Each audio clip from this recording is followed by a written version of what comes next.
Hey, everybody. It is Facebook Live Friday. And guess what? It's the last one. I must have flipped a switch or something when I said I'd start doing these on Fridays because I hadn't been busy much at all on a Friday. I tend to work some of the weekends. So that Friday downtime was precious, and then all of a sudden it was gone. So, yep, I am literally sitting in the vehicle waiting to go into 2 back-to-back meetings, but I have to really pick on you guys because I got hardly no response to my post about the Daymond Johns book, The Power of Being Broke. And so, it really got me thinking because today was productive before the sun came up. I was focusing on catching up on some invoicing and just my money with clients. A lot of my payments happen automatically, bank drafts, clients pay online, so it's really a good thing. But I started really typically once a month. I try to just kind of create the invoices by hand that I need to, and I was amazed at all the money I have coming that I didn't think. It's not that I forgot, but once I saw it on paper, it's pretty amazing. So here's the deal. It got me thinking, since I've got this book on my mind, about wow, what a difference time can make and some new habits, new attitudes. So I want to just kind of put this out here because I saw this book this week and really was touched by it because I've never heard or seen many people talk about being broke. And I guess who talks about it, right? Other than me. I'm a little silly, and if you can't be silly on a Friday, when can you be silly? But let me tell you, it was the worst time ever. I have been broke, and even with the lab coat on, broke because of life. I was, just to give you a little context here, years and years and years and years and years of living on credit.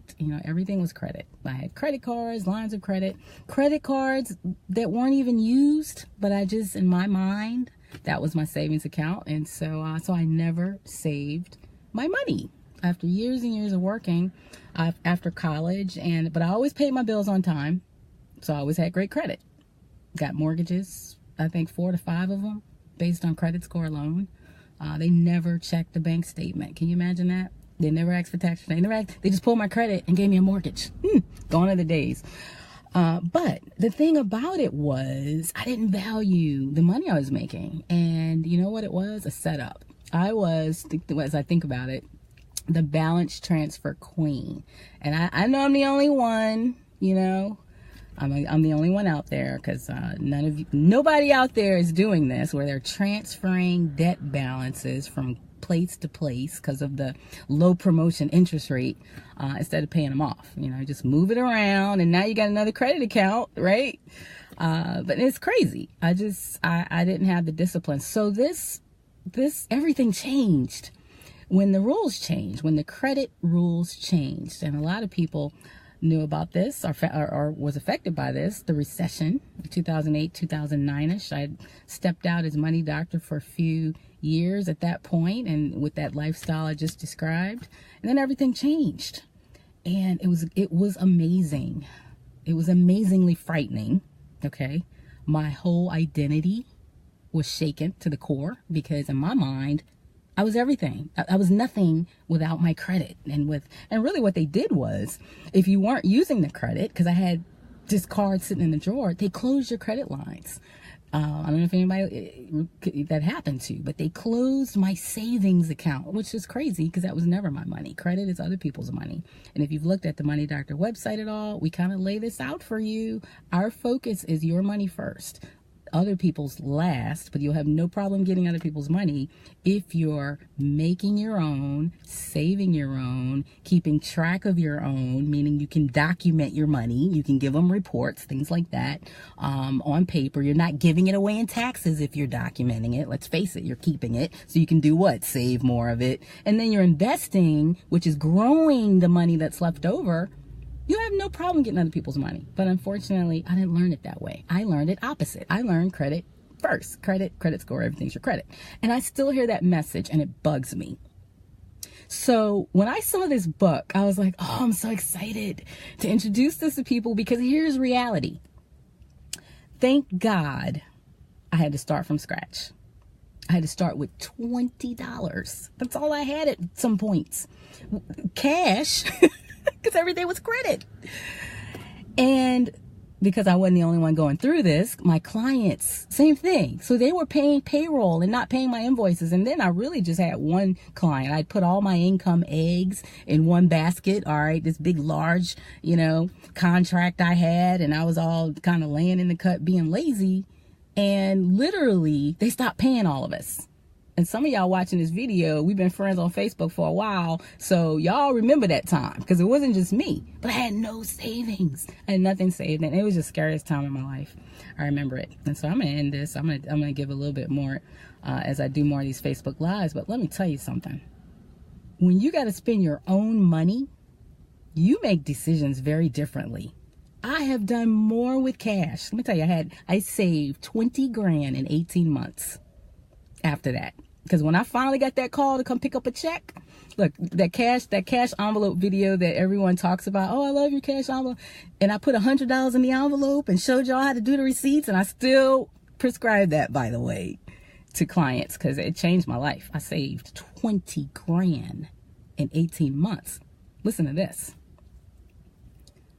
I put 100 in the envelope, because people are like, how do you know how much to put in the envelope? I'm thinking of just questions I get in seminars and stuff. That's all I had. It wasn't that hard. It wasn't rocket science. It wasn't a long formula. I didn't have anything else. I mean, I was so broke. I remember going to, I would go to Walmart, and some of y'all may know this. The big, 15-pack boxes of popcorn. Literally, I would buy that. No joke. No joke. I laugh about it now, but I was not laughing at that time. I was scared because I didn't think I'd make it. Literally, I would buy that, and that was dinner. So that's how bad it got. But you know what? I had to survive. I'm a fighter, okay?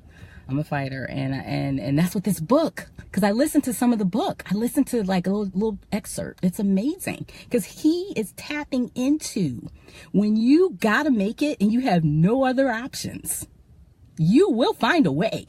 And I don't spend money the same way. I live on easily a third of my income. Easily, maybe less, actually. Because when I finally got a call to come pick up a check, I remember it's like $5,000 or something like that. And I had been living broke for weeks, waiting on money to come in. I kept living like I had $100. I'm telling you. And that money sat in my account, and I cut the way that I did business. I'm not running all over the city, chasing people. I work that phone, and I do my appointments a couple times a week. I'm telling you. And I live that way to this day.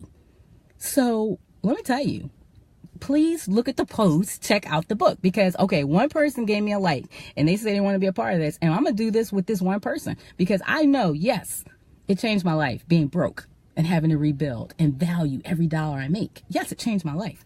But I know I was so freaked out most of the time. It's a good chance I lost some valuable lessons. I missed it. So I'm excited to go back and see Shark Tank, you guys. Come on. This ain't just somebody talking about this. This is someone who has money telling you the power of not having money. And of course, it's not fun. But if you need to start all the way over from the beginning, let's do that. And now we can build smart. Now we can build for the long term. And guess what? I just want to do it together. So if anyone's interested, look, I did my commitment. I did my Facebook Live Fridays. I'm literally sitting in the meter maid is coming.